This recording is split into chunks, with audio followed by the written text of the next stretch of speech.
Mi gente, you already know who it is. It's the radioactive pop with Danny Limelight, United Wrestling Network World Heavyweight Champion. And make sure you tune into the Alliance blog every week. You heard it here first. Straight from Poppy. They want NWA? Let's give them NWA.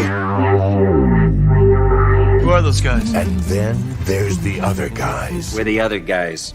We're the guys nobody ever bets on. The following program is intended for mature audiences. Ladies and gentlemen, welcome to the show. It's time for the Other Alliance Guys podcast with your hosts, Tim, Dave, and Jeremy. It's a professional podcast. Hard times, Daddy. Hard times. There was Simon Diamond. Don't make you an episode of NWA Power. Hard times when a man has waited all week for his NWA USA, and Billy gives him a watch. He kicks him in the butt and says, "Hey, an interview show took your wrestling, Daddy." Yeah. That's hard times.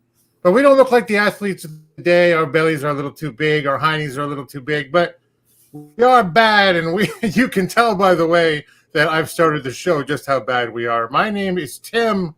This is the Other Alliance Guys podcast.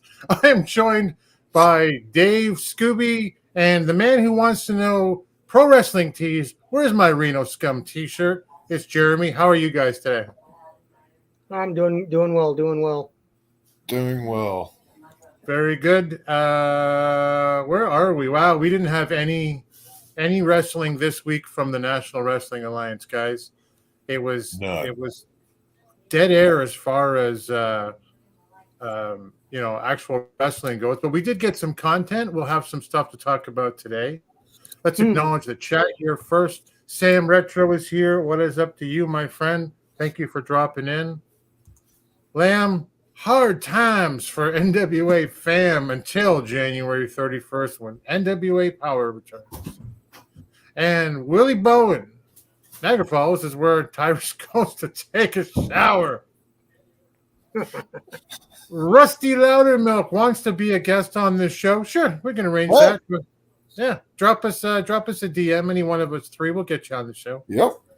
Hard times, Willie says, is when Tyrus isn't eating. When is that? When's that? PWT sucks. Well, yes. I won't get into it too much, but Jeremy and I were lamenting before the show, and I was, he's having struggles getting his T-shirt that he's paid his hard-earned money for over to him, and I've had issues with them so many times in the past that they've basically told me I can't help you, and they don't ship to me anymore. Yeah. Wow.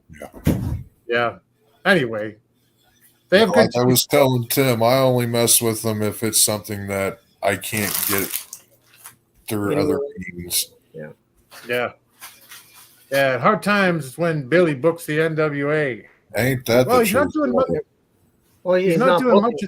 Yeah, exactly. There's no book at all. Maybe there's some logic to why they're not having wrestling for the next couple weeks. So you're almost forced to watch Power Live. You'll look forward to seeing wrestling because you haven't seen wrestling for 3 weeks. I could see that.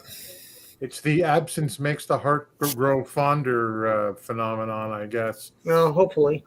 Sam says PWT does take forever. My Danny Limelight is like 3 weeks. Yep. And Lamb says, and you pay £50 alone just because the transport cost for a shirt is damn high. Yeah.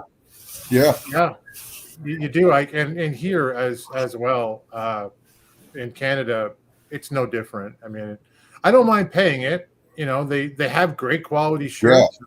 I'm wearing one of Dan Van Alt shirts right now, actually, from Belts by Dan. But yeah, I mean, it's a weird business, and maybe they're just so busy that they don't have time for all of us. I don't know, but who knows? But a bunch of you guys are here, and we really appreciate you being here. Sound off in the chat so that we can get to you. What we're talking about this episode? Well, like I said, we don't have any content in terms of actual wrestling from the NWA, but we do have some NWA topics to go over with the round table. We'll go through NWA Presents, with the first episode last night being Austin Idol, Billy Corgan with Austin Idol, and we'll talk about the U.S. Tag Team Championship if anything needs to maybe happen there.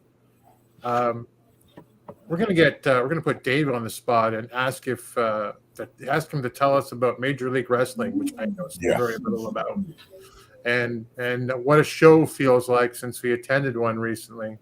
Jeremy's gonna give us the UWN Championship Wrestling from Hollywood and Memphis wrestling results in his segment Championship Wrestling from Jeremy, and Dave, of course, anchors the show with his I Respect You Booker Man segment. How will the potential sale of the WWE affect the NWA? And that's interesting. Oh, Rusty says NWA is getting too far from wrestling. Well, yeah. Go ahead, Jeremy. That definitely could have been something that was a podcast or something like that instead.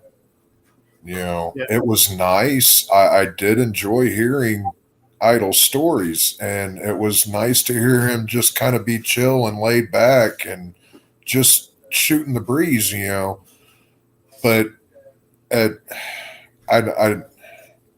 don't know what's going on right now with him. I don't either. But let's get into it right now. Let's talk about William Patrick Corgan and Austin Idol and NWA Presents. Dave, what did you think overall of the show? Like, did you enjoy it? I did. There's a few things I would have done different. I mean, I have bad vision to start off with, hence the glasses. Yeah. They could have overlaid some of the pictures that Billy was showing, just flash them up in the corner so you get a better view of what they're actually looking at. Yeah. But I mean, overall, I liked the approach. Yeah. Billy could have stepped back a little and let Austin flesh out the questions a little more, rather than jumping in here and there. That it's almost that if they do something like this, it's good to let the participant just speak, and once they're done, then the interviewer can jump to another subject, or can you expand on this? What about this? But overall, I mean, I'd give it a thumbs up, probably a 7 out of 10.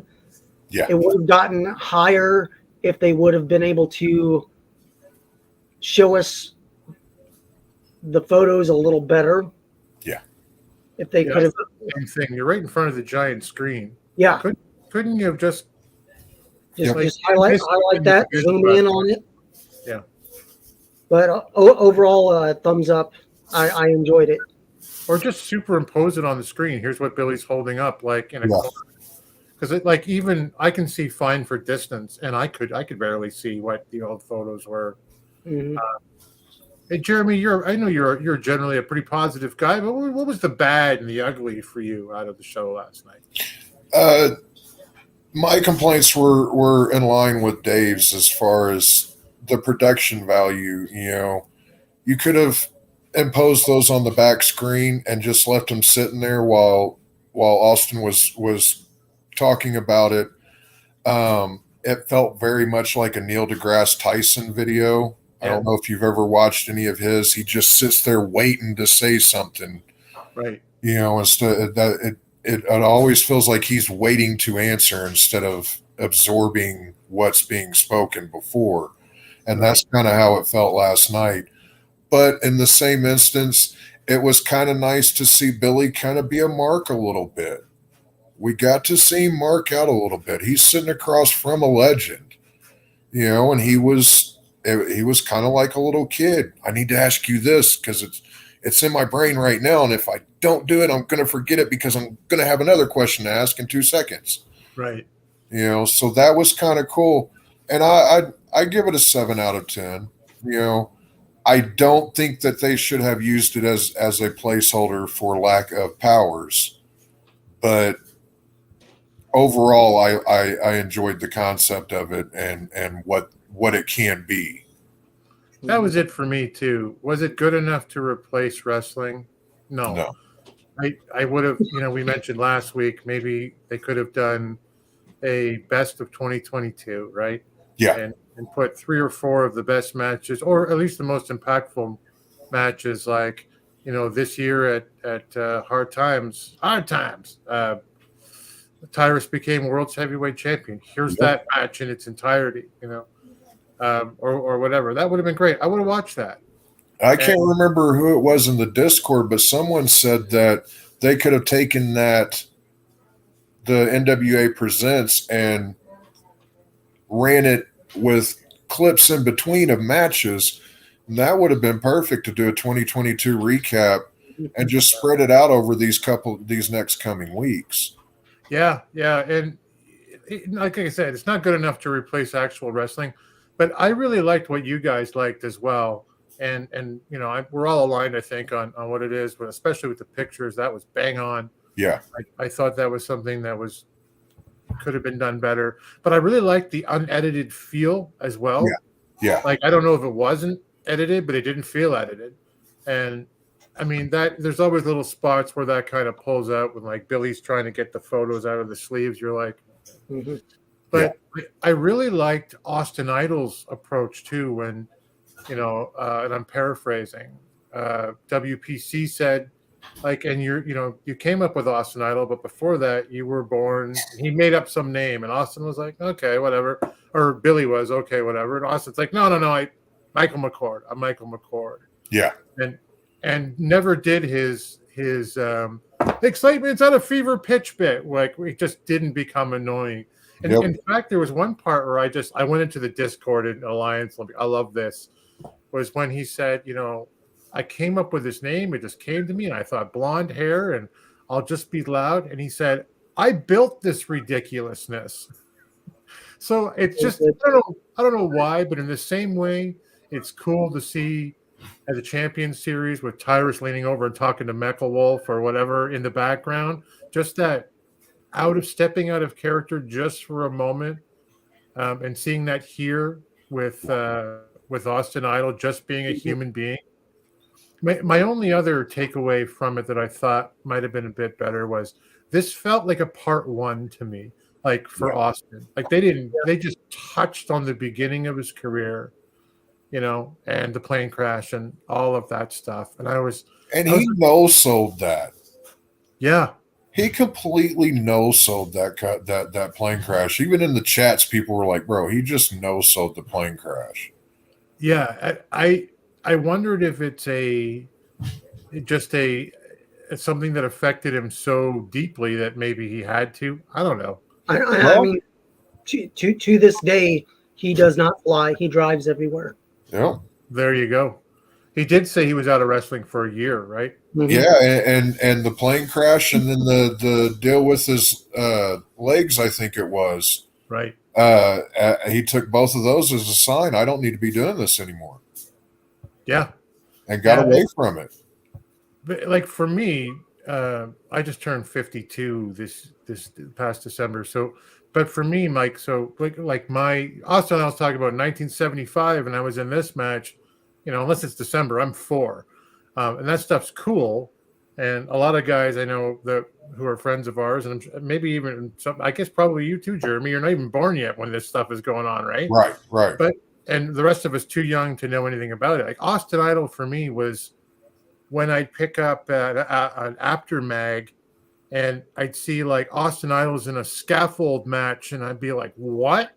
This guy's insane, And I wanted to hear about the 80s and moving on into that. So I hope there was another one down the road. Well, and my mom recognized who Austin Idol was. Wow. I don't remember how we got onto the topic, but we got onto the topic of him, and I was like, he made the loop through Evansville quite a bit, and she's like, the name sounds familiar, but I can't place it. And then I sent her a picture, and she goes, "Oh yeah, I remember him." And he was a big deal, you know. Yeah, Billy, like Sam said, did keep interrupting, but like what you were saying, Jeremy, it was because he was just so happy to be talking to Idol in this setting, like as a mark, right? Yeah, like the rest of us. That was pretty cool. I mean, because I'd probably react the same way if I was sitting face to face with one of my wrestling heroes, you know, just a butterfly of questions, you know. Yeah, I worried that when I get down to NWA 75, you know, and there's some kind of fan meet and greet, I'm going to meet like Trevor Murdoch and go, "Hey, remember that time when you fought Matt Cardona?" He's going to be like, "Yeah," and I'll be like, "That was cool." That was cool.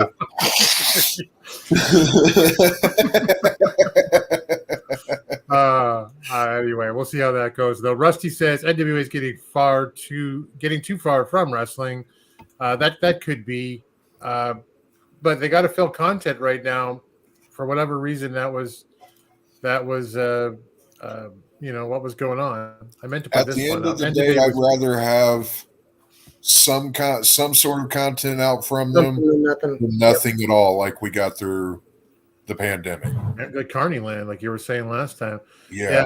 Rusty is saying, and I'll go to his other one in a second, NWA was built on wrestling, not sports entertainment. And he's like us. I love the NWA, but worried about the future of the promotion a little bit. You know, when it's not flowing with wrestling every week like it should be. And I hope that we get there.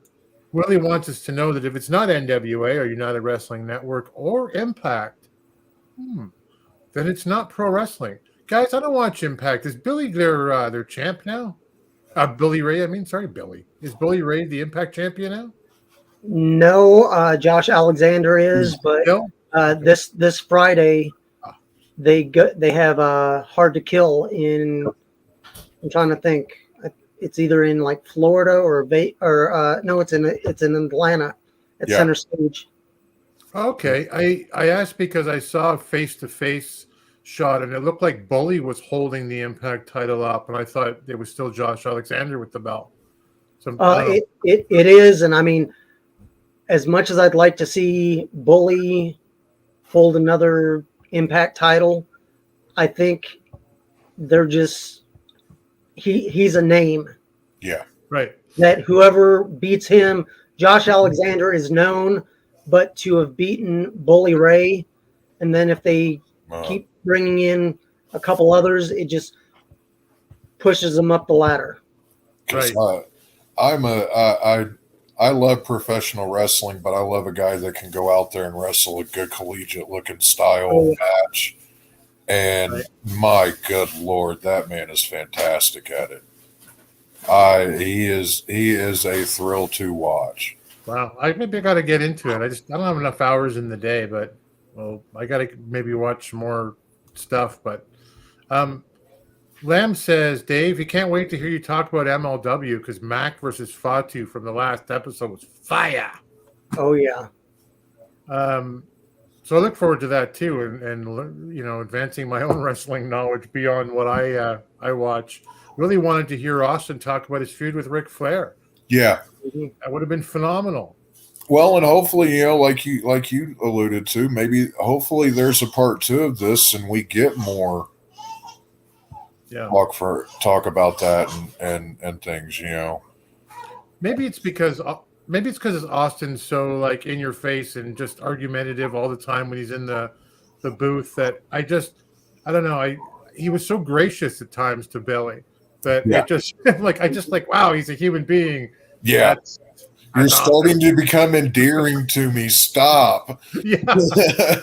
and maybe that's not a good thing, you know. We hear guys like Cornette talk about things on podcasts all the time. Like, you're not supposed to like that guy. You're supposed to hate that guy. Yep. Right. And if you're cheering him, then he's not doing his job properly. But anyway, I enjoyed it. I like this show. 7 out of 10 sounds good to me. I might even go a little bit higher, but it isn't wrestling, and I would have rather seen a best of or something. Well, I mean, my thought is you could have shown some footage of him wrestling as Iron Mike and his transformation. Because I mean, if you look at pictures of him, I mean, he was 300, if not a little over 300 pounds. Yeah. He was jacked. Yeah. Yep. And then he said he did the natural thing. He lost weight, built himself back up after the plane crash, and was probably, I'd say, what, 230, 240, something like that. Yeah. He wasn't as big and jacked, but I mean, he was the body. Yeah. Right. He was Jesse the Body before. I mean, you have all these guys. There's probably about 5 guys that did the blonde hair, big muscular Superstar Billy Graham. Yep. superstar. I mean, all these guys, they either borrowed or directly stole from each other. Yeah. And, I mean, going back to Gorgeous George, Right. that, I mean, they just did their thing. And I mean, he switched his name, he switched everything about him to have a second run. And I mean, imagine if he was never in that plane wreck. Who knows where he would have gone or what would have happened with his career. Yeah, I mean, like he said, he was in Charlotte, and because he was from there, he went and did the traveling route. right. He was never a hometown boy because he was from that town. Yep. People knew him.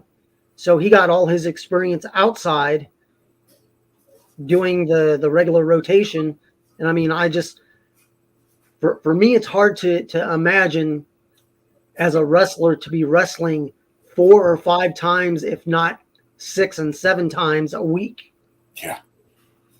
Whereas nowadays, you're lucky if you get once a week. If you're doing twice a week and you have 100 matches a year, you're golden. Yep. Right. Okay.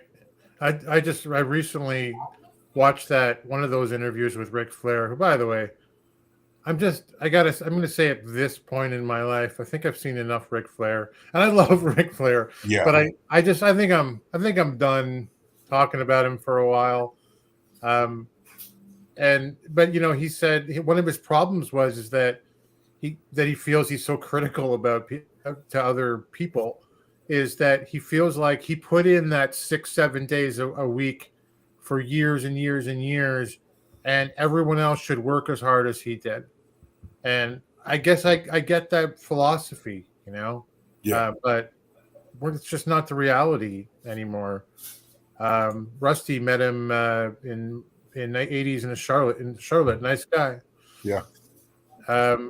Willie said, I wish that Billy had access to the NWA Wrestling Territories tapes, like Mid-Atlantic, Florida, Central States, Houston, Texas, Polynesian Pro from Hawaii. That'd be nice. It's complicated, though, and there isn't one repository for that. I have heard talk that Billy has access to 1 or 2 libraries, but obviously a lot of this stuff is owned by other people. Mm-hmm. And yeah, that's just the way that is. Sam says we all got Ric Flaired out last summer.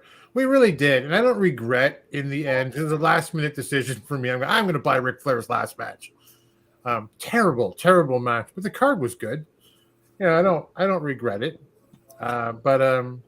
Did you see where he's angling for another last match? Yeah, I won't be. It could have been better. I was dehydrated. No, bro, you're just too old to go. I love you, Flair, but stop. Yeah. You know, and Pope's point of view. Did you guys listen to that this past week? I haven't caught it. I haven't caught that one yet, but it's on my list to listen to tomorrow. Well, he and a friend of the show, the manager of champions, the champion of managers, Pollo Del Mar, PWI columnist and contributor, two-time QWI personality of the year.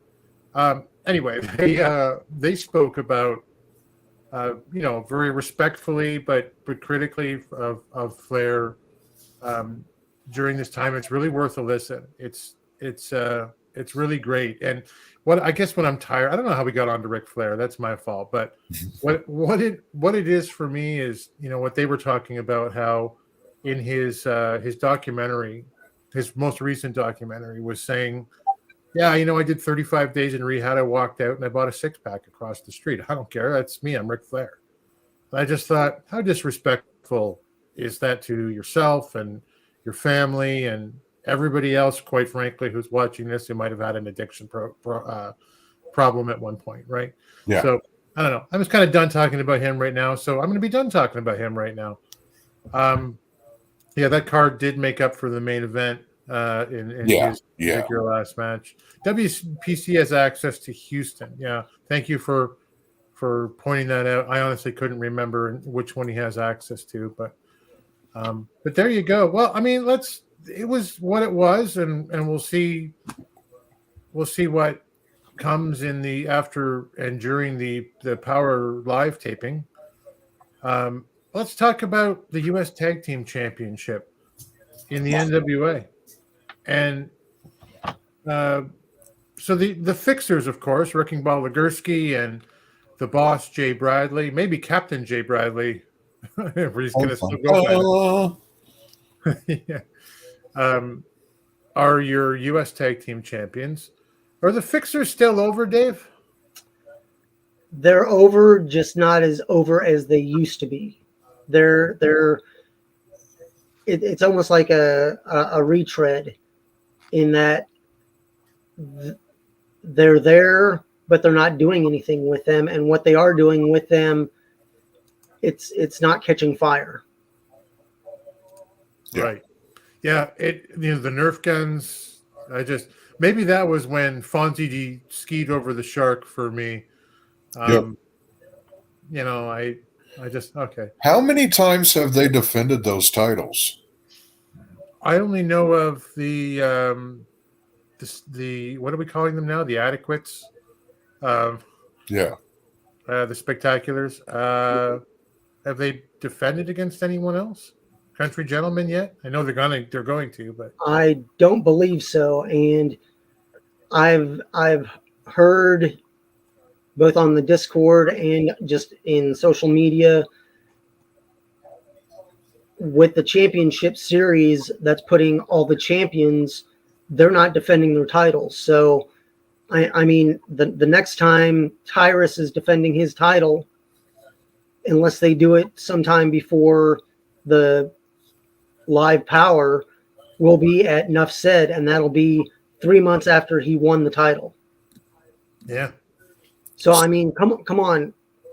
At least defend it every 30 to 45 days. Yeah. I almost don't know if it's the fixer's fault or Tyrus's fault, but they could do independent dates, obviously. But if the NWA doesn't have a taping schedule that allows them to do that in the NWA, I guess maybe it can't really be called their faults. And what Lamb was pointing out is one of the questions I was going to ask you, Jeremy. The NWA has 2 tag team titles, Lamb says, but do they have enough tag teams? Would you rather see thrown together teams or real teams from the indies challenging them? From the indies, real teams. I hate throw together teams. Mm-hmm. Yeah. Rarely do you get a fluidity with them. It almost always points to they're going to break up in some sort of fashion, possibly 50-50 usually on that. But give me real. There's plenty of tag teams that are out there that they could get, but they don't have enough. They don't have enough tag teams to support 2 titles.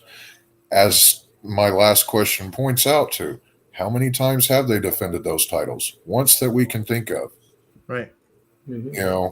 You're starting to look like the land of undefended titles, except for Camille. That's right. And I guess Scion, the great Scion with the national title, is doing a good job. Yeah. Scion. Yeah. My bad, sir. I did not mean to not include you. Don't come at me. Don't come at me, bro. You're a good champ. Yeah. I actually I was not a great Scion fan until he won that national title and started doing that. And I went, all right. It's a character because I like the guy under the mask. Tag teams from the Indies, Willie says, should be contenders for the NWA World Tag Team US Tag Team Championships. I agree. Give us your suggestions out there. And if I were Billy, I'd go after Midnight Heat, who wrestle old school NWA tag team style. Yes, they do. Also, Jeremy's waiting for a shirt from the Reno Scum. Yeah, I'd love to see Reno Scum in there. And what other tag team from the UWN would you like to see go over there, Jeremy? If you're wearing headphones, pull them out. Beef Candy. Yeah, that'd be fun. On the show, you all tell the truth, even when it's bad. Even it's. Thank you, and we do tend to be critical, but in a positive way, because we all want things to be good and well and the whole bit. But here's DKM, the consigliere of the OG Alliance guys. What has the NWA done to get any of their current champions over? That question right there is a great one, because the champions have worked their asses off to get themselves over. Right. But the NWA does nothing to push them outside of, and that's sad. Right. I mean, the question begs a particular response, Dave. Have they done anything to get their champions over if those guys are going to the Indies on their own? The champions are doing what they can to be looked at as champions. I mean, perfect example. You may not like Kerry Morton as junior heavyweight, but he went to Game Changer, and he's basically shoving that junior heavyweight title in their face, going, I'm the champion, nobody can beat me, nah, nah, nah, nah, nah. Right. And it's almost old school versus new school, in that I could see him almost doing the same thing in the NWA. Hey, I've gone through 1, 2, 3 people. Do you guys not have a contender for me? I have to go to these other places to wrestle. Make a storyline out of that. You don't have to work with these other companies if they're allowing you to come in and wrestle. You don't have to partner up with them, as long as there's an understanding between the companies of who's winning and who's not. And even when there are storylines, here we are getting a bit critical again, but here's two from Rusty. What happened to those new US tag team belts that only aired once on Power, and why is the NWA having a wedding angle on live Power? Because Billy's got a little more carny in him than he does wrestling, Booker. Yeah, I don't work here. I work here for this guy. Hey, boss, how are you? Hey, boss. I guess if we're answering DK's question, which would be a great one, DK, if you're bringing it up tomorrow night on the Alliance Guys podcast, what have they done? What are they doing? I'd love to hear an in-depth conversation about that one. We were talking about the fixers, and is it time now for NWA US Tag Team Champions, guys, new ones? If it's not even their fault, is it time for them to drop the titles? I don't know if it's time for him to drop the titles so much as it's just time for him to get involved in actual wrestling as a tag team and defending those, building up some teams. Yeah. And then finally taking it, because, Bradley and Legursky are a good cohesive tag team, and they make sense as champions. They need to be utilized more, though, and that utilization needs to be in the ring, not stupid sideshow acts. Mm-hmm. Well, Dave Lamb asked my next question. Who should get the titles then? I barely remember anyone else being over or thrown together, for that matter. My only thought is Country Gentlemen are from the Knoxville area. Yeah. They do. What was that? I mean, they may do some of the JCP maybe once every couple months, but if they're able to defend them outside of the NWA, any defense is getting the name out there. But I'm hoping that the NWA cuts down the amount of time between tapings. They don't always have to have a pay-per-view and then do tapings. They could just do a full weekend of tapings and just have some good storylines going that carry you to the next pay-per-view. Yep. That if they did every 6 weeks, all the talent would be hopefully would be for that and be able to work a schedule where if you know every 6 weeks we're having either a pay-per-view or tapings, okay, sit down. Let's map this whole thing out. What storylines do we need to get over and what matches do we just need to put out there that really don't need a storyline? Because not every match needs a storyline. Right. Yeah. Sometimes it's just good versus evil, or hey, you bumped me in the locker room, or Yeah. I heard you said this about me. What's up with that? I mean, I'm sort of looking forward to the Power Live just to see what happens, because I'm not looking forward to the quote unquote wedding, but I'm looking forward to what they do at the quote unquote wedding. That if they throw out the line, if anybody here has any reason that these two should not be married, You know they're going to do that. that if they don't, I will. I'll stand up and go, it's fake. This is all fake. I mean, I'm not welcomed by the NWA anymore. No, I wouldn't do that. But I mean, if they throw that line out there and nobody responds, I'll be like, why? Yeah. Why are you getting married? Yeah. Just give us some good storylines, but not everything has to have a storyline. I just want some good matches. Yeah. They don't have to be great.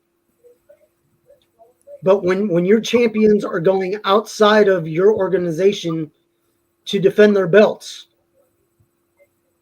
it's good for them. It gets the word out. But why aren't they defending them? It doesn't always have to be at a pay-per-view.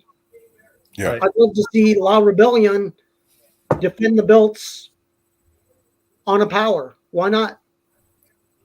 If they're that good of a team, they shouldn't have to worry about losing. They should win. Yep. It builds up your other teams. They don't have to wait. We missed winning by this much. But I mean, it's just the NWA just has to figure out what they're wanting to do, put everything down in writing, and go for a good 6 months of this is what we want to do. If it works, it works. If it doesn't, that's why you shorten up your taping schedule and go every 6 weeks, because then you can always pivot. Yeah.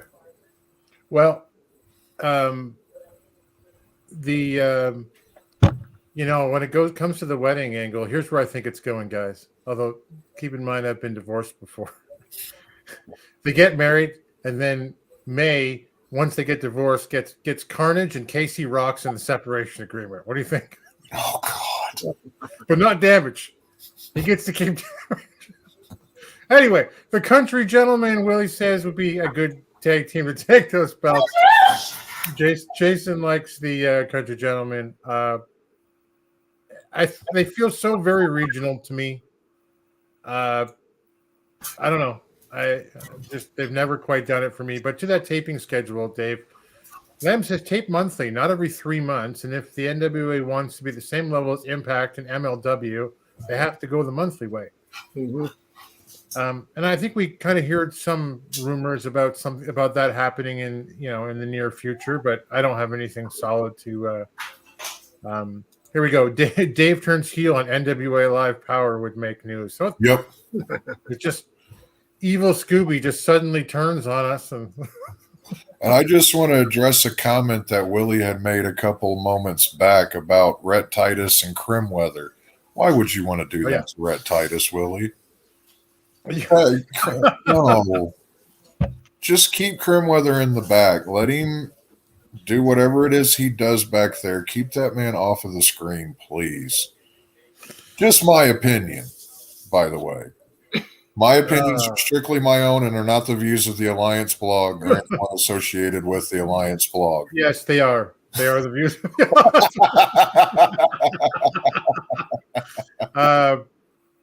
Yeah, tapings don't give you live excitement. I know what you're talking about there. Yeah. Bring back in the Briscoes.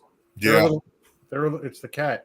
They're a little occupied, I guess, at the moment. Although I don't see them anywhere.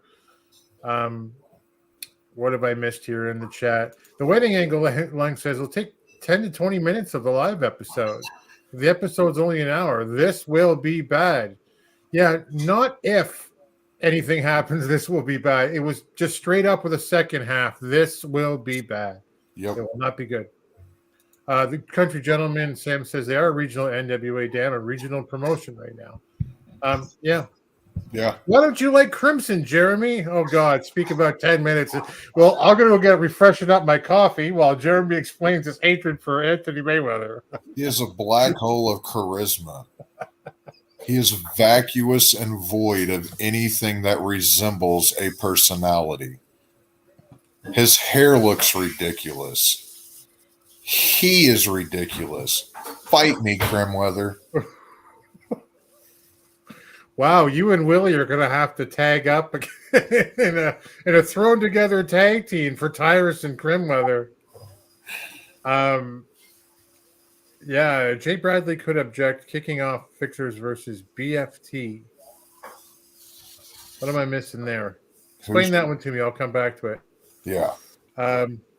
Anyway, yeah, I think the time's come for them to drop the belts, but it's not entirely their fault. I feel like they're doing the best they can, but there's nobody there. The only thrown together tag team I think that's comes to mind I'd like to see do something are JTG and the Pope. Yeah. Yeah. But I like those guys at singles wrestlers. God Squad. The God Squad is managed by Dave Scooby. Yeah. Yeah. He's like, I don't know. BFT versus the Fixers would be a great match. Why am I blanking on who BFT is too? Now I feel like I really should know. Doom 2, Blunt Force Trauma. Oh, Blunt Force Trauma. God, I'm so stupid. Yes. Yes, of course. Yes. Agreed. Briscoes are in ROH, but not used much. Yeah. Yeah. They're doing their thing. Let's talk about something else. Around real quick. What's that? Has anyone else gotten their Alliance blog coffee mug yet? I got mine. It's snazzy. 15 ounces it holds. It's a good cup. It's my favorite cup, and not just because I'm part of the Alliance, but it's a good size cup. Sometimes you get those little cups in the mail, and you go, what am I going to do with this, right? This is a solid piece of merch. Yeah. In the Alliance-Wrestling.com merch store. And we have a new shirt on the Alliance-Wrestling.merch store, whatever it is. Oh, my God, it's true. We do. Yeah. You want your very own Alliance family t-shirt. There's going to be like 9 people who buy this shirt. And 7 of them are part of the Alliance, like on camera. Well, now more people will hopefully buy it. That's true. It's a beautiful shirt. It is. It's very well designed. You can walk around with our 3 faces on your chest. Who doesn't want that?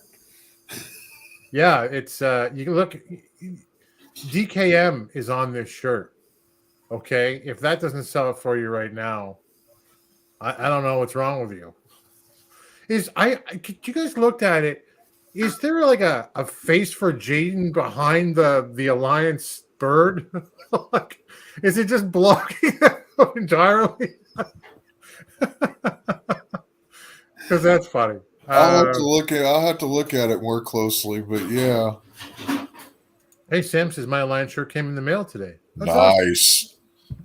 awesome. The Renegade Twins versus Pretty Empowered in the NWA World Women's Tag Team Championship match. Sure. Okay.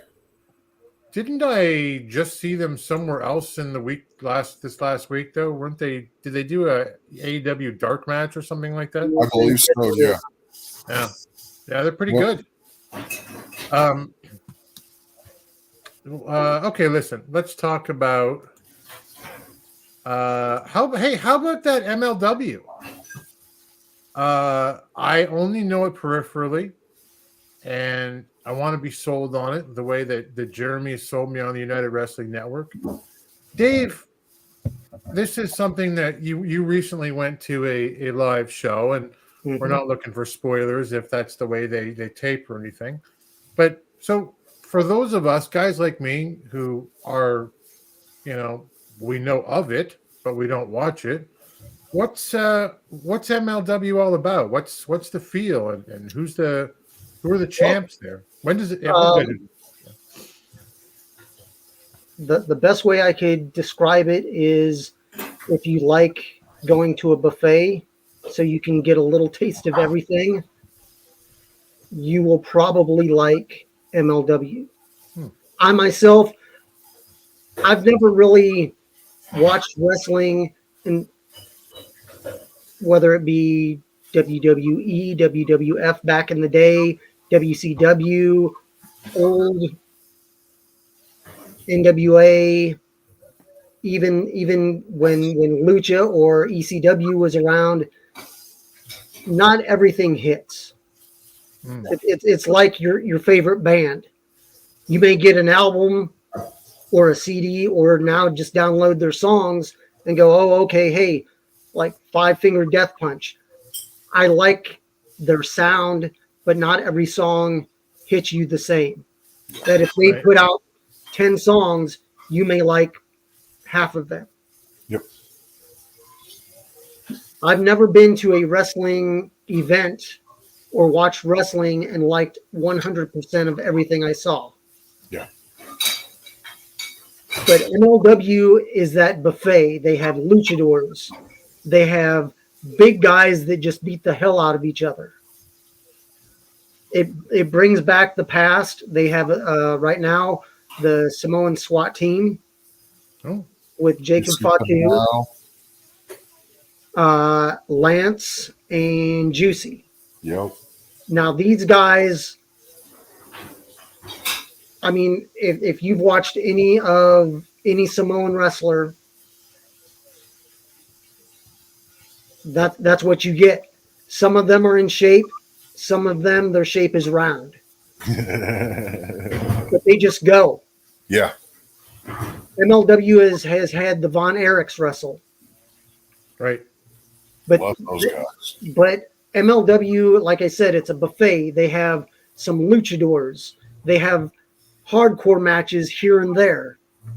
They have cinematic matches or cinematic stuff with Caesar, who runs Lucha, and he goes back to when Lucha Underground. Now it's Lucha Azteca. Yep. So there's a mixture of everything. Now with the Luchas, you have your masked luchadors, but you also have Taya Valkyrie. She's been big down in Mexico. She's on the Lucha side. They don't have a lot of females, but the females they do have can go in the ring. Now, this past tapings that they've had for Fusion, Johnny Fusion showed up. John Hennigan, John Morrison, he showed up. He does some of the flying stuff, but he's a good all-around wrestler. Davey Richards, you've seen him on NWA, but he is MLW. it's just the best way. Like I said, it's a buffet. It's a little bit of everything. You can pick and choose what you like. Myself, I can watch the luchadors, but to me, to suspend my belief in knowing that it's wrestling and not real, what they do, lucha for me, it's after you take some of these hits and some of these kicks and some of these moves, you shouldn't be able to just hop right back up. Yeah. But it's one of these things. Just suspend your belief, enjoy what you enjoy. Now with the luchadors, the one thing I love, they have Microman. This guy's like 3 foot nothing. Yeah, if 3 foot nothing, if that. He comes out, you know he's not doing all these moves, and the guys he's working with are reacting and taking the moves from him, but it's fun. Yeah. Just don't believe everything you see, and everything you see you don't have to believe. Yep. It sounds like just enjoy yourself. Yeah, and it sounds like some of that, like it's a mixed bag, but it's all fun. Yeah. And like Fatu's incredible. Oh yeah. Who put it here? Rusty. He should be NWA World Champion. Yeah. Like that guy's just, he moves like a cat. He and he looks like a cat that's eaten way too many meals, has been sleeping on the couch for a while, but he moves like a jungle cat. He's incredible to watch that guy. Who are the champions over there? Who are the big stars in MLW? Right now, I mean, if you look at the champions, Hammerstone is your heavyweight champion. Yeah. And I mean, he's the 2000 plus version of Hulk Hogan. Right. He does the Hulk up. He's very well spoken when he does get on the mic. Yeah. He's not going to he's not going to beat you in a battle of wits. He just comes in, does his thing, does his talk, works the crowd, but Right. the crowd is very, very split. And they have a taping coming up in February where it's the second go around, where it's Hammerstone, who is now champion, is going against Jacob Fatu. Now, he won the championship last year, and he's held it. And I mean, he's been in Arizona. He does do some United Wrestling Network stuff. He's worked with Dave before, but I mean, it's just they have their heavyweights, they have their middleweights. Davey Richards is the middleweight champion until you watch what took place at the tapings. Okay. I'm not going to say who won, but you can watch Fusion on Fight. You can just go to the MLW website and you can watch episodes, and they run anywhere from 48 minutes to 55 minutes. It's good action. The female featherweight is Taya Valkyrie. Featherweight, interesting. Yeah. They don't have a lot of females, but they shuffle females in and out. Mm-hmm. So there's 3, maybe 4 females, but there's only one belt. But they highlight all the belts. They do have I'm trying to think. Well, their tag belts, Yeah. one of their tag champions did not re-sign. So in that, there are new champions that if you are going to watch, there are new champions. And Who were the old champions? Give us that one. the old champions were the Judge EJ, and I'm trying to think. His partner was Calvin Tankman. Okay. And Calvin Tankman is just one of these big guys that he's just big. I mean, when you look at guys, it's not a WWE, AEW thing where they're all 75, 80% are all the same body style. That you have guys that, yeah, they're big, but it's not all muscle. There's fat, but it's the good kind of fat. It's Power and hustle, Lambs. yeah, power and hustle. We're the champions, but the judge EJ chose not to re-sign with them. Yep. Mads Kruger was released as well. But the thing is, they have several different groups. They have the Azteca, the Lucha Azteca, the Azteca Underground, and it's one of these things of, on their show you'll get 2 or 3 different styles of wrestlers or styles of wrestling. I mean, they have different tag teams coming in. I mean, Harry Smith, Davey Boy Jr. is there along with his cousins, the Bullington Bulldogs. They're not big, but they're being pushed. Yeah. That once they get some good wins under their belt, and I mean, size-wise, they aren't the biggest, but they don't have to be. Yeah. So their deal, MLW's deal, is with Fight? They do Fight. They're on BN. You can just go on to Major League Wrestling, just type in Major League Wrestling, and there's several different ways to watch it coming up. I mean, you can go on their website. You can watch it on Fight. There's several different streaming that you can go on. I think BN Sports is also one. Pro Wrestling TV has an app that you can download as well, and they're on there featured pretty predominantly. Oh, okay. Yeah. And Pro Wrestling TV, which I think was where Control Your Narrative ended up. Yeah. Yeah. Yep. They've got Wrestle Armies on there, Women's Wrestling Armies on there, New South, Warrior Wrestling, Extreme TNT Extreme Wrestling. They got quite a few different ones on the Pro Wrestling TV app. You know what? In New South, the one thing about them, actually, isn't Kenzie Page their heavyweight champion right now? With the 87 pounds of gold is what I call it. I think they call it mega gold. The only thing that's bigger than Tyrus in wrestling right now. Hey guys, have you guys in the chat seen the New South belt? Like, nobody wears it. Because if I were sitting down right now, it would go from my waist to my neck. Like, it's so, I'm not even exaggerating. It's super sized.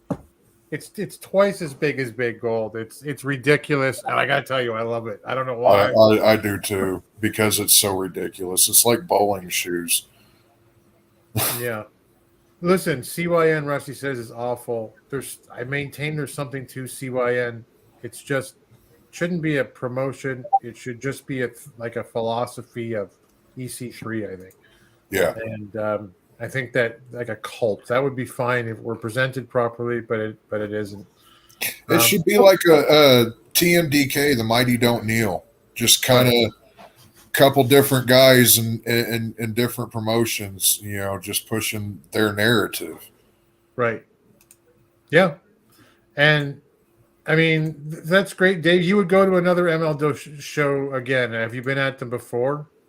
Oh yeah, I've been to, I think, 4 already, and there's one next month, and they do their tapings every 4 to 6 weeks. And the way it's done, that it may be close to an hour show, but it's not just matches. That Court Bauer, who used to work for WWE, he runs MLW. Right. So he's basically every place that he's worked, he's taken bits and pieces of what he liked about it. And I mean, their television is very good. It flows. Their interview segments and segments in between the matches are very good. It flows. It's not one of these things of that if you're going to jump in and start watching it, that you'll know everything that's happening, because they do have storylines, but every once in a while they just have matches just to have matches, and then something pops out of that. Well, that's great. So I mean, it's they have a match, and however the crowd may respond, if they respond to something, they'll take that and run with it because they're at a taping. And the thing is, because they're taping it, it doesn't mean that they have to run everything that they tape. Yep. That if they're not getting a response out of something, once it's out there a couple times, they may not follow that path. They may jump back to the main trail and say, well, that didn't go the way we wanted it. We can show that as a match, but it doesn't have to be a storyline match. Yeah. Well, I'm going to look them up. You've got me interested enough to take a look. Lamb says MLW Superfight in the ECW 2300 Arena in Philadelphia. Hammerstone Fatu 2. Yep. That'll be good. Willie goes the other way with his CYN. Crap, yuck, nasty. Oh man. But the most egregious, offensive comment in the chat room right now, guys, the women's tag belt from the NWA. I assume you mean the NWA looks like a toy. If you do mean the NWA, how dare you, sir? How dare you? Do not misalign the Burke. I am a fan. I think it's a great one. Unless you mean the MLW one, in which case I don't care. Good for you. I would like to see a wrestling booker at NWA that is not William Patrick Corrigan. I think we all would. Mm-hmm. But that's not the case. He owns it. He's the boss, and he can do whatever he wants. That's great. Jeremy, you ready to do some UWN? Let's get to it. Let's do some championship wrestling from Jeremy on the UWN. You're going to do Hollywood and Memphis wrestling for us. Yes, we will be starting out with Memphis wrestling first. We start out with Dustin Starr speaking with the Gun Show, Brett Michaels. The Gun Show has signed his contract, and he wants Mike Anthony in 2 weeks on the 100th episode of Memphis Wrestling. Looking forward to that one. That's a big thing, man. Right. I'm glad to see that they're making it to 100 and they're still pushing that envelope and doing a bang-up job. Then we get the hot shots with Coach Klein versus the Posse.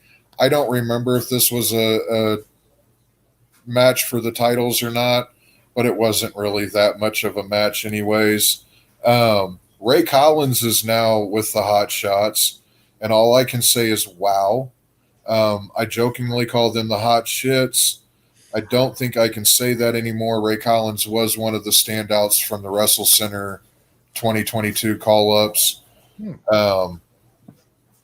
With that said, they're going against the Memphis Tag Team Champions, the Posse, and match is more like a mugging. The Posse win after Simon picks up his little brother, Big Chris, and scoop slams him onto a lifeless Ray Collins in the middle of the ring for the 3 count. After the match, the Posse sends a warning to number 1 contenders Ray Sanders and Derek King. I want to say that Derek and Ray have a chance at taking those titles off of the Posse, but only if it's a non-disqualification match, because the Posse has no problems with just getting disqualified and holding on to their titles, as long as they beat the hell out of you. Yeah, hey, before you go on, Lamb, and say the Gun Show versus Anthony rivalry been going on for over a year. A great idea to end this at the 100th episode. great long-term storytelling with that. They've interspersed it with the gun show having issues outside of, but still kept Mike Anthony as a focal point in the background. Just really well done. We then get Dustin Starr with the Hollywood Clique. Jimmy Blaylock doesn't like Dustin's attitude or his hair. Van Vicious and Colton Cage did lose the number one contenders match, but everyone makes mistakes. And at the Grind City Rumble, Jimmy has guaranteed that the Hollywood Clique will win. That guarantee is Adamas Vane, and that's one big guarantee. That dude's like 6'7", I think. Yeah. Huge. A just ridiculously large man. We then go to a match with Nyx and Dirty Diana Taylor of the Hollywood Clique. Anytime a member of the Hollywood Clique is in a match, the odds are stacked against the odds are stacked in their favor, and this match is no different. DDT, or as the crowd was lovingly calling her, STD. Yeah, Willie put that in here. DDT is STD. Yeah. She has all 6 members of the Hollywood Clique surrounding the ring during this match. And they quickly get involved. After some shenanigans, though, Mackenzie Morgan comes out and immediately attacks Jimmy Blaylock before getting in the ring to deliver a spear to DDT.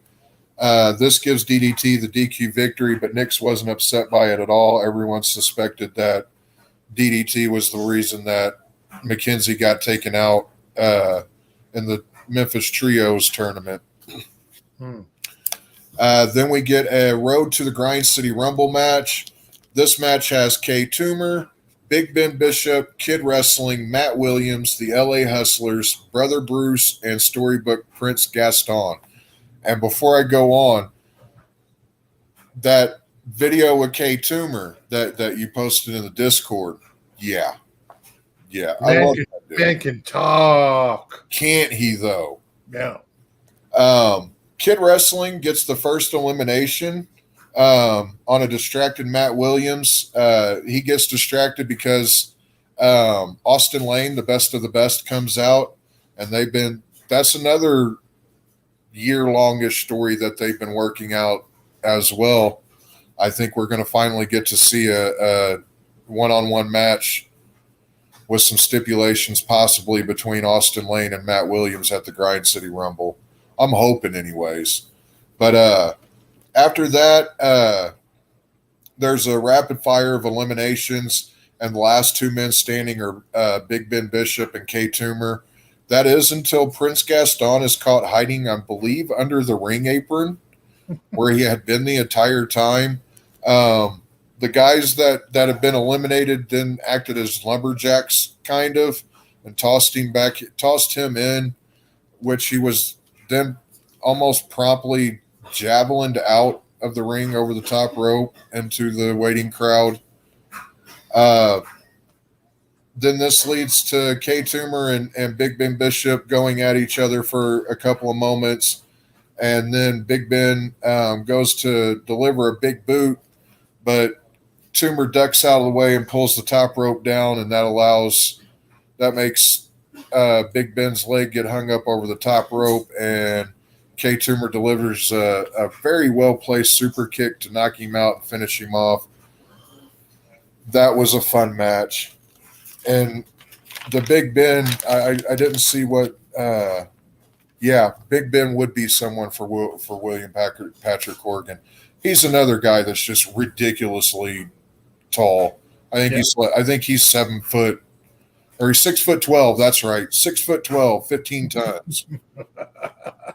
Leader of the Meat Chop Express. It's a great name. I'm a fan of Little Trouble in Big China and Kurt Russell and the Pork Chop Express. Sure. So 100%. I popped for that as soon as I saw that. We then get Dustin Starr with Mike Anthony. Mike tells Dustin that he is the hunter and the gun show is the prey before signing the contract. So that match will definitely happen on the 100th episode. We then go to the main event, hair versus hair match between Zay Washington and Aaron Roberts with Justin Case. Zay gets the early jump on Aaron, only to have that momentum get tripped up literally by Justin Case, and Aaron is right there to take advantage of it. Roberts maintains control for a good portion of the match until Zay delivers a cutter from the top turnbuckle. This gives Zay the upper hand, but only momentarily. Roberts ends up doing a buckle bomb into an exposed turnbuckle and follows it up with a power bomb. Goes for the cover, but Zay kicks out at 2. Robert delivers another power bomb, but Zay kicks out again at 2, and then makes his way up to the top rope. But Justin tosses a chain into the ring. Zay grabs a spray can, hits Aaron in the head with it, and then delivers a frog splash for the win. As Zay is getting Aaron into the chair for his haircut, Justin Case hits Zay with the spray can to return the favor. Aaron takes the clippers and starts cutting Zay's hair. The crowd was really invested in this, so much so that a little kid got up and ran up and was trying to jerk the clippers out of Aaron Roberts' hands, and they cut it off there. Yeah, the crowd was completely into that one. We then go to Championship Wrestling from Hollywood, and we start out with Benevolent Jack Banning versus Dom Kubrick. At the very beginning of the match, they're kind of doing their little circle, and at one point, Kubrick does a monkey roll, and Jack just thought that was hilarious. Stopped dead in his tracks and just started laughing about it. Both of these men have a very methodical style. But Kubrick is clearly outsized, and Banning says he doesn't want to do this while happily continuing his onslaught. Dom gets in some offense here and there, but Jack wants a shot at the modern Spartan Jordan Cruz, who's joined commentary for this match, and his UWN TV title. Kubrick goes for a springboard something. He hopped up on the rope and then turned, but then kind of planked into a cutter dead in the middle of the ring. That was my one. He telegraphed it way too early that he was going to get cut. He almost immediately, as he turned back around, he went plank to assume the position, and that was my only complaint about that match. Springboard version of the top rope nothing, right? Yeah. After the cutter, Banning locks in that guillotine that he's been utilizing the past couple of matches and gets a quick tap-out victory over Kubrick. We then go backstage to Guy Cool, who is just Guy Tweakazetti in another form and fashion. Have a good day at work, buddy. I love you. And he's backstage, and up walks Johnny LaQuasto and asks him what's going on, and Guy explains that he's Guy Cool now, and then up walks Papo Esco. Papo states that with Danny Limelight being the new United World Heavyweight Champion, that the bodega is tying up loose ends, and Papo has unfinished business with Guy Cool. LaQuasto agrees and grants the match, which comes up next. Papa was introduced by a guy, and Jay, if you know who that guy was, who was he? Because he was a hype man, I feel, on levels with like Flavor Flav and stuff. He was very, very animated. Flavor Flav! Hey, we all wanted to have one of those big clock necklaces at one point in our life, I feel. Or at least I did anyways. 100%, because the man won't tell us what time it is. But as the bell rings, Guy climbs out of the ring, only to climb back in as soon as Papo gets out. Guy then attempts to make a peace, love, and hugs gesture. Papo immediately scoops him up by the waist and then spikes him into the middle of the mat. He then proceeds to just punish Guy Cool at his own whim as he sees fit. Astonishingly, though, Guy is able to get in about 8 moves of offense, and at one point even had Papo stunned for a moment. That was short-lived. It goes nowhere for him as Papo steamrolls Guy into the corner and then hits a splash of Coquito, as Slice Boogie put it, for the 3. It wasn't pretty, but it was damn effective. And I highly suggest you go back and watch the opening match just for that finish, because it was not pretty. But I applaud the big man for going after it. More power. We then get Danny Limelight with Jack Farmer. This happens at the 22-minute mark. Go and watch that. I'm not going to tell you what he says because it was just a master on the mic at work, and it's at the 22-minute mark. Do yourself a favor and watch a man that knows how to speak on the mic. We then go to Jack Farmer with Savannah Stone. She's going to show Johnny Robin that she runs the United Wrestling Network Women's Division next, and she has a surprise for her. And we go straight to that match. This is Robbie's second match back from a lengthy injury, and she's showing no signs of ring rust. Robbie seemingly has almost every move of Stone scouted out before she can try and deliver them, and avoids quite a bit of damage along the way. Stone gets in some offense finally, but Robbie quickly turns it around. Just as she's about to wrap up the match, the surprise comes out in the form of the Lethal Accessory Halston Body and El Primo Henio Tribeca and a club. And while Halston has the ref distracted, El Primo Henio delivers the club to Savannah Stone, who promptly hits Johnny Robbie with it in the stomach area, and then delivers what she calls the distasteful bomb, power bomb, to get the win.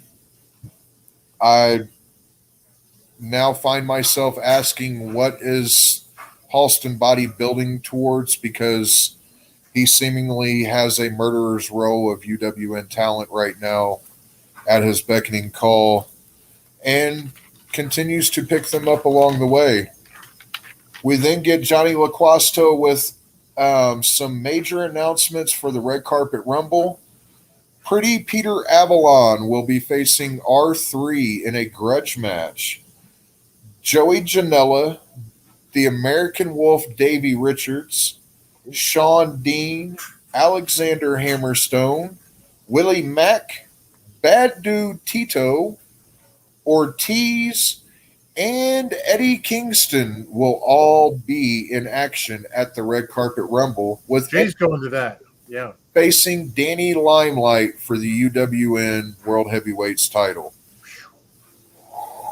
Man, I look forward to seeing that. Then we go to our main event match, which is the United Heritage Championship match against Judiz and the champion BHK Kevin Martinson. Nice technical back and forth between the two to start things off. Both men are adept in a myriad of wrestling styles, and their playbook is on full display here. Judiz hits a blockbuster for the first time in the match. Someone finally has the upper hand. It's short-lived though, as BHK hits a brutal buckle bomb on Judiz. It was just explosive out of nowhere, just caught him. This slows the pace down some, but doesn't deter Judiz in the least. The winner of this match, it is announced during the match that the winner will face the American Wolf Davey Richards at the Red Carpet Rumble. As Judiz is climbing to the top to potentially finish off BHK, after a 2 count, Martinson hits a running heel kick followed up with a brainbuster for the win. And he will go on to the Red Carpet Rumble to face Davey Richards. And that is another one that just kind of has me like this because that's going to be another one that two guys that are technically adept, and that's another style that I just love to watch. And as I say every week, if you're not watching, I can't fucks with you.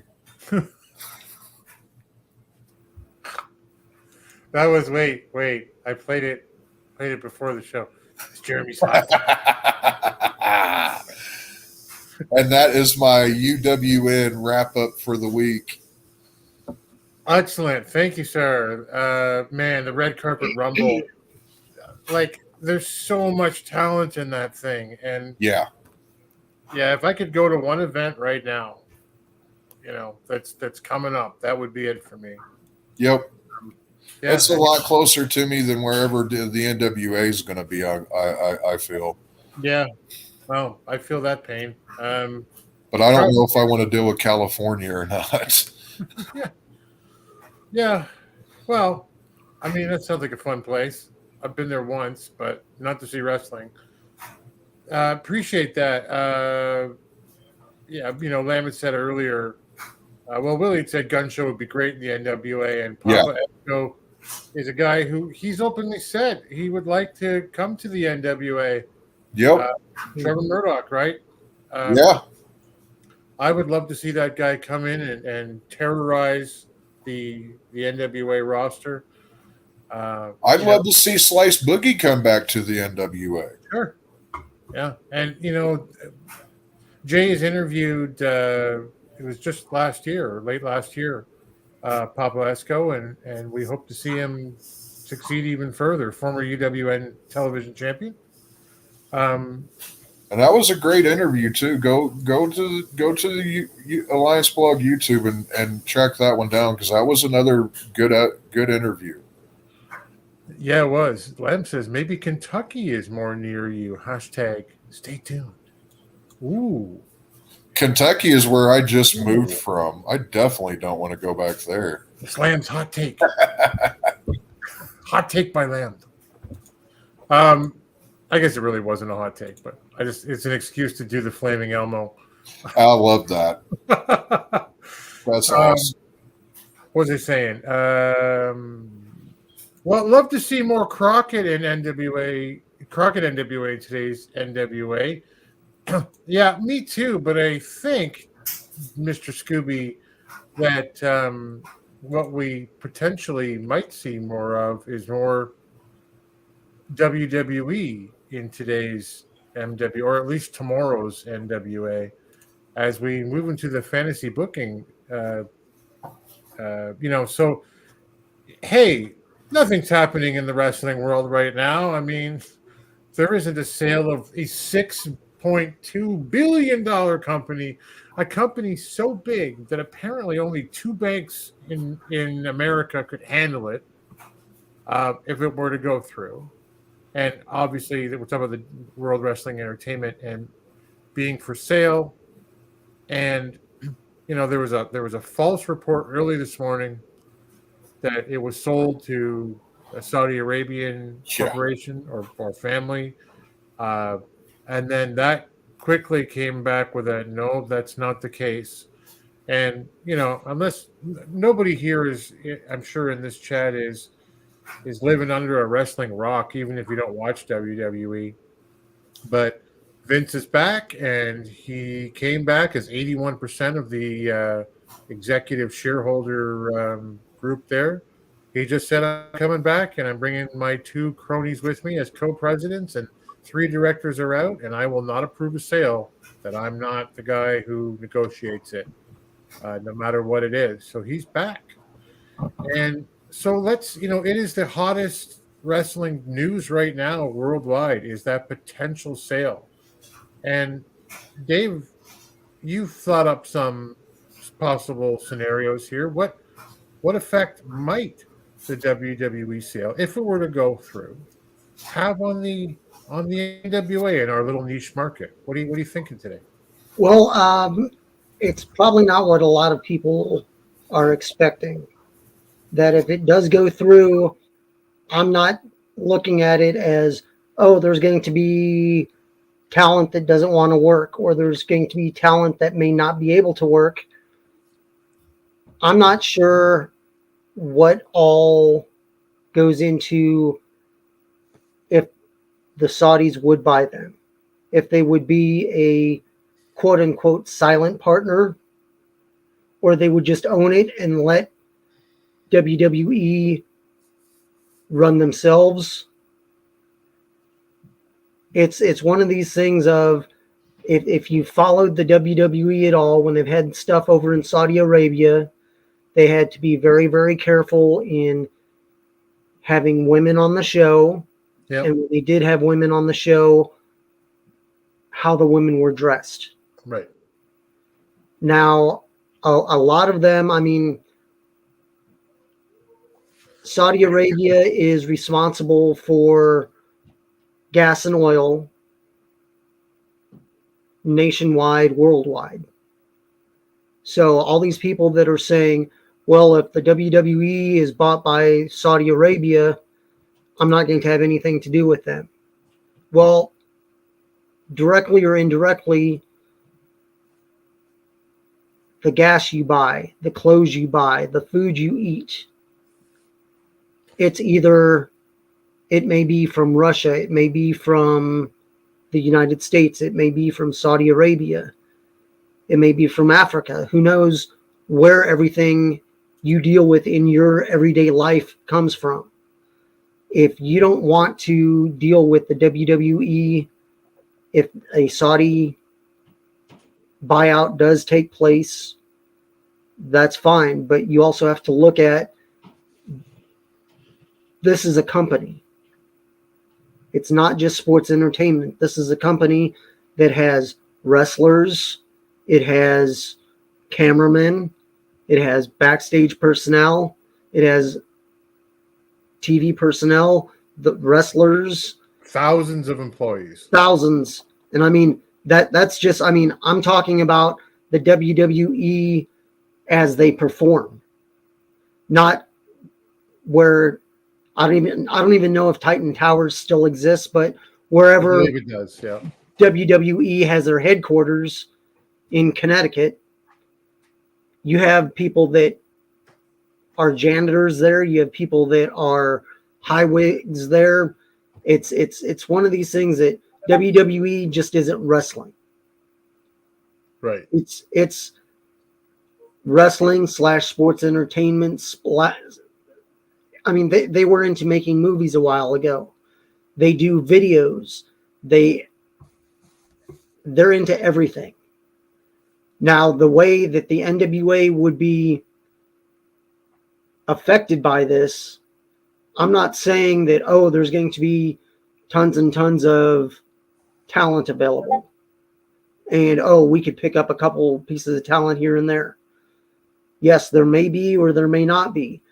But it's one of these things that if people are so adamant about not watching WWE because of who buys them or who runs them, it may help the NWA get some new eyes on them. That it's one of these things of, on Twitter, Aaron Stevens posted NWA, America's pro wrestling company. Saw that today. And I'm like, say what you will. We're in, I'd say, the top 7 companies. When you look at all these different companies, you're in the top 7. Now, there's a difference between 1 and 7, but it's what the WWE is going through now, in that Stephanie McMahon has stepped down. That was the most telling thing for me so far, but It's one of these things of, yeah, it's I have no idea. I mean, Vince has been with that company since what, the 80s. Mm-hmm. He's been running it. He bought it from his father, went nationwide, and more or less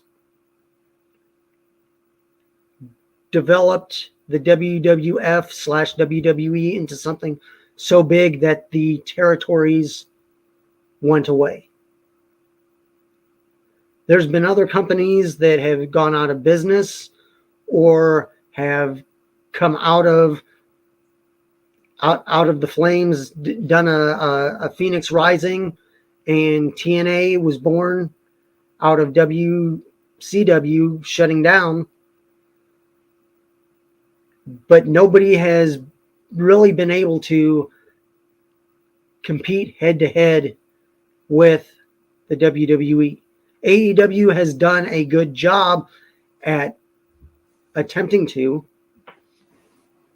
but I mean, they don't have 75 plus years of It's being not close. Yeah, I mean, for where AEW is after what, 4 or 5 years, hey, they're doing great.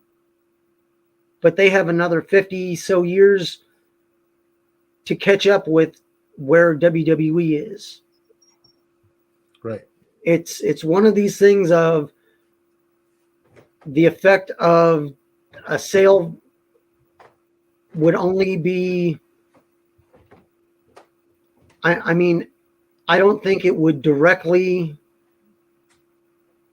help or hurt the NWA, but the NWA needs to step up and give people something they want to watch if they don't want to watch WWE. That the people that watch WWE are so hateful towards AEW. It's not of, oh, I like this and I sort of like this, but I like this one better. It's not chocolate and vanilla. Right. It's, oh, I hate vanilla. I may not like chocolate all the time, but I'll eat chocolate until there's no more chocolate to be eaten rather than have some vanilla. Right. And if there's no more chocolate, then I just won't have ice cream. That, I mean, I don't dislike any wrestling company. In my mind, I don't think I do. But I can't see, I mean, it takes a lot for people to say they hate something. Right. It's entertainment. It's too strong a word. Yeah, it's I may dislike it. Oh, well, they came in and they tried to do this. Okay, well, you have a choice. You can either watch them or you don't have to watch them. Nobody is sitting with a gun to your forehead saying you need to watch this. Now, the effects, whether it be the sale of WWE and people thinking, oh, so-and-so owns them. Well, there's so many things in the world today that are owned by companies or entities that you have no clue about. That, I mean, if you would have told some people years ago that Marvel and Star Wars and so-and-so, this character, this comic book movie would be held by this company. Oh, no, Disney would never do that. So-and-so would never do that. It all goes back to the money. It really has nothing to do with, I mean, if you think about it, Disney took over the Muppets. I used to love the Muppets. Me too. They don't look at them as, oh, it's Kermit, it's Fozzie, it's the Muppets. They had movies, they had TV show, they did records. They're characters that we can use at our amusement parks, but we can pick and choose when we use them. We don't have to do anything with them now because they're not hot now. Maybe in 10 years they'll be hot again. Fraggle Rock. Anybody who watched Fraggle Rock as a kid or as a teenager? Yeah, that stuff. Oh, I used to get baked out of my mind and sit and watch with my friends. Down Fraggle Rock. Oh, it's one of these things that there's so much that entertainment is to me is memory. Yeah. That you can remember something and then not think of it for years. And then somebody says something and it flips a switch. Yeah. And I mean, I remember when I was younger, coming home from school, and there was always we'd get out of school at 3, and at 3:30 on a TV channel, they'd have theme weeks. And some weeks it'd be like, oh, Godzilla monsters. And you'd have Godzilla with the King Kongs and all this. Then there'd be a Planet of the Apes week. Then there'd be, a sci-fi week, this. And they had different theme weeks. Well, there was this one movie that I saw, and it was called Digby. And it's about this guy that he's a professor, but he's also a scientist. And he comes up with this growth hormone, basically, that he gives his dog a shot, and his dog just grows to be this huge, almost like a Clifford the dog, that it's not a cartoon, it's reality. And they did a lot of stop motion filming, but I mean, I remember that just because every once in a while it'll pop up on an oddball channel, and I'll be flipping around and see it. But it's one of these things that WWE is memories. They do the past, present, future together forever, this and this. WWE is what you decide it is. That you may watch it and you don't like, oh, I don't like this bloodline thing, but I like Seth Rollins doing his thing, or I like Becky, or I like so-and-so. It's, you can pick and choose what you like about the WWE and what you watch. But I don't think it's going to radically change if there is a sale. Yeah. Because the owners, I don't think, will be hands-on owners. Yeah. They're getting it for the property that it has, and the price that they're buying it for is, they're looking at royalties and everything that comes along with it. Yeah, go ahead, sir. Oh, go ahead. I was going to say, to that point, months and months ago, I was on with the original Alliance guys, and Jaden and DK that were there with Jay, and the question got asked, what would you change if you were in charge of the WWE today? And for my turn, I said, nothing. And I'm not a fan of the WWE. I wouldn't say I don't like it. I'm not a fan of the WWE. I grew up on the WWE or WWF, but I wouldn't change anything. And the reason is because you don't change a $6 billion monster. You keep feeding it what it likes. So, like in the chat here right now, and these guys are great. Like, with their comments. The WWE fans are clueless, Willie says, about other pro wrestling companies. And, wrestling, WWE doesn't even like to admit wrestling as a word. That's just true fact, right? Mm-hmm. And those things are starting to change a little bit, though. They are. They have started acknowledging, at least on SmackDown, because I don't have cable, but I watch I put SmackDown on every Friday night in the background because it's wrestling. I'm a wrestling fan at the end of the day. I'm a lot like Dave. There's stuff out there that I don't care for. GCW, I'm not a GCW guy, but to each their own. They have a fan base, a growing fan base at that. So they're doing something right for a group of people. I put these comments up here, like, specifically, and by all means, I don't honestly disagree with largely any of these. Like, if you don't like it, like, I'll also stick with UW at NWA. Yeah. probably impact an MLW now if I had time, and All Japan, and but the point to that is that we're NWA and the related the network, the UWN and MLW, we're those guys. Yeah. And the big dog eats first. And the WWE is what it is. And there are millions of people, I would hazard, who watch it and love it and aren't us. And again, I wouldn't change anything. And I agree. What effect might the WWE still have on the NWA? Probably not as much as we think. Yeah. Right? It's just gonna stay the course. Because why wouldn't it? I wouldn't change anything. Well, it's working. Our dividends are going up.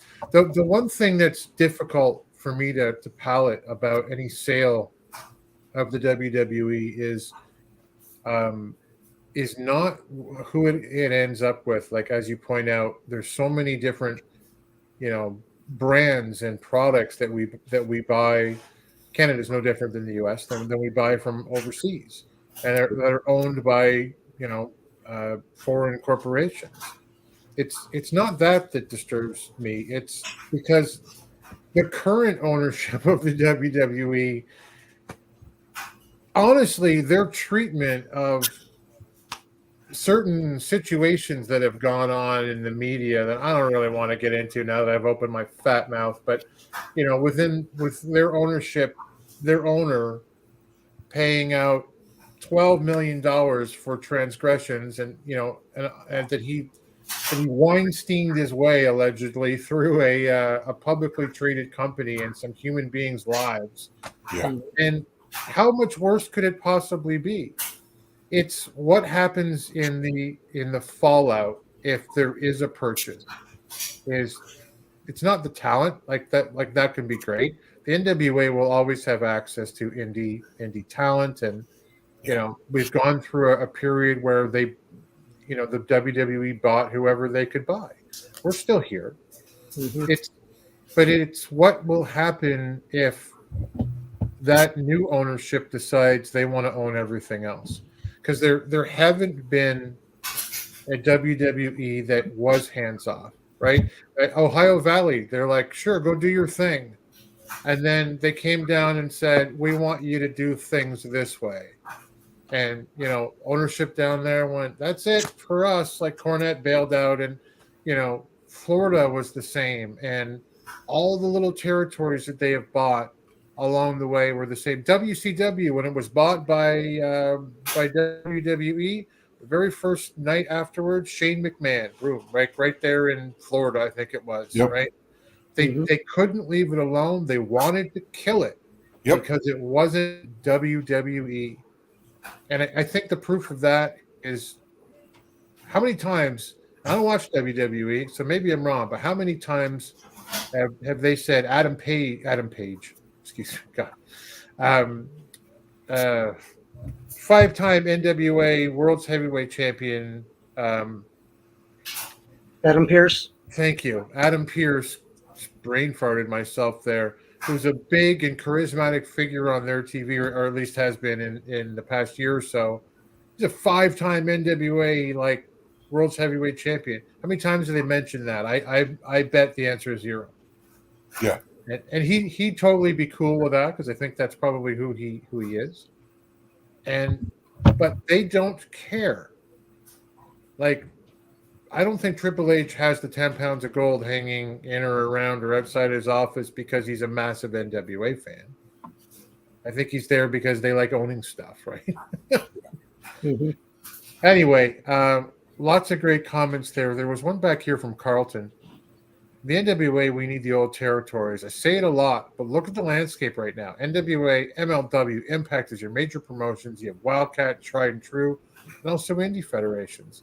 And this is where our focus stays, and I'm pretty happy with where we are, overall. Sam said he started liking NWA in 02. TNA, NWA don't have access outside of that after they broke off. Yeah. Yeah. So there's a lot of comments for almost exclusively when you go online about a WWE potential sale that are negative. And it's a juggernaut. It can't be stopped once it starts moving. Yeah. It's going to be what it's going to be.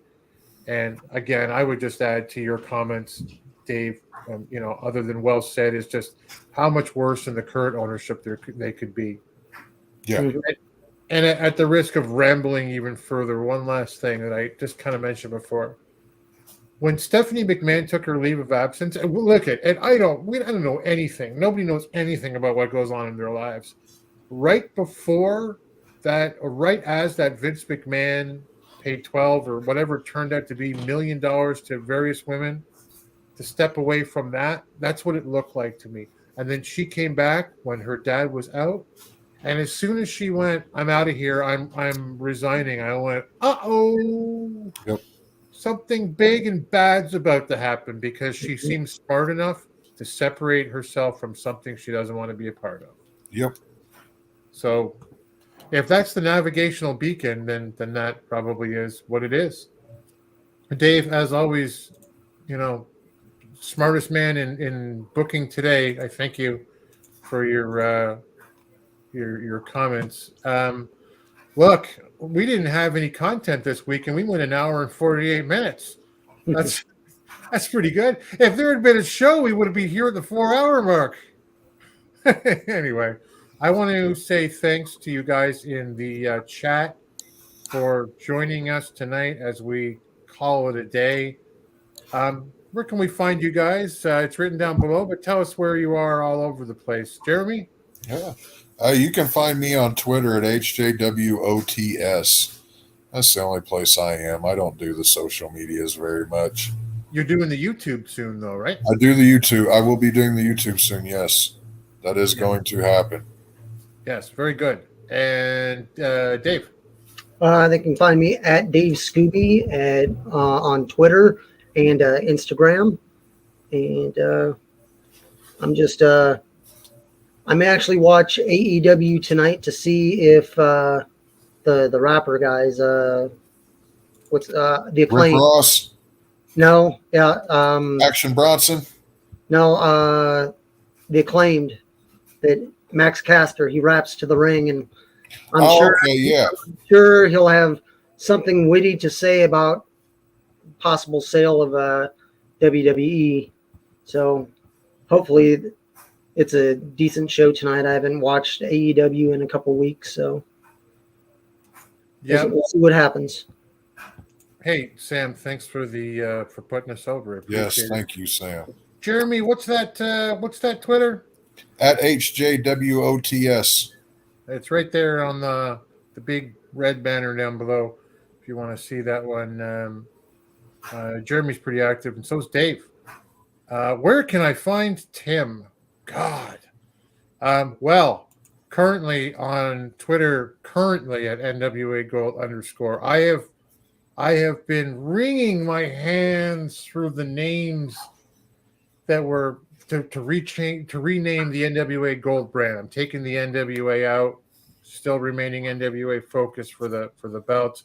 I'm giving away this thing. I kept it here as a reminder. And I spoke to the people I wanted to speak to. I'll tell you guys offline what name I came up with before we tell everybody else, but so that you guys know. But I've come up with the name. I'm going to reveal it next week on this show.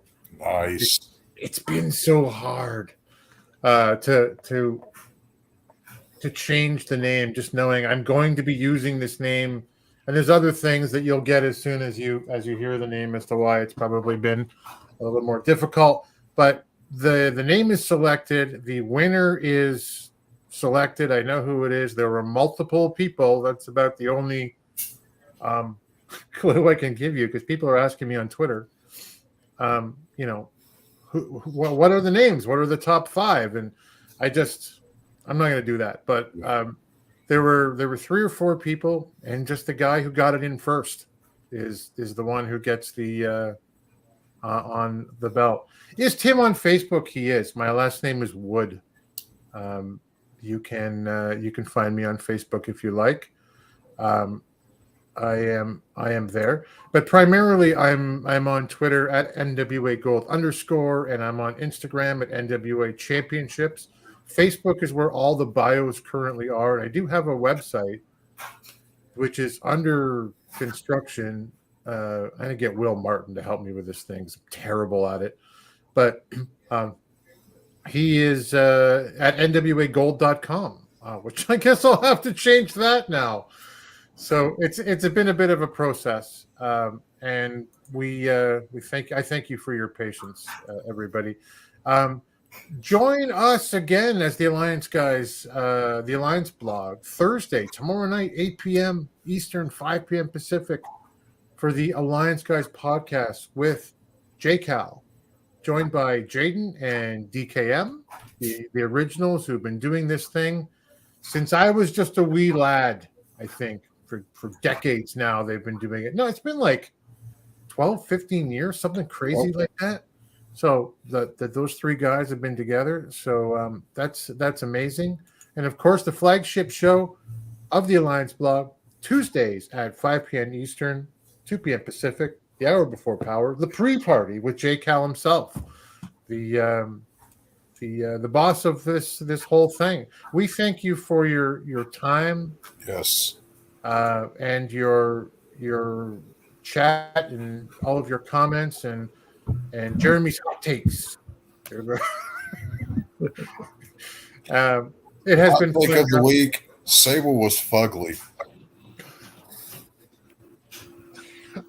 You would not say that with Brock Lesnar. Yeah, I would. He doesn't scare me. I'm scared of no man that walks this planet. The only man that ever scared me is 6 feet underground now. And that was my grandpa. Your grandpa. Thank you, Sam. Thank you, Willie. I'm putting us over as you're doing that there. Thank you so much. I really appreciate it. You guys are the best. And until next time, we'll see you at the matches. Thanks for joining the stream. This has been a presentation of Alliance-Wrestling.com. We genuinely appreciate your support. Would you consider subscribing so you'll never miss a future episode? I'd also like to remind you we do a live stream every Tuesday at 5 p.m. before NWA Power. You can find us on social media at The Alliance Blog. And until next time, we are The Alliance.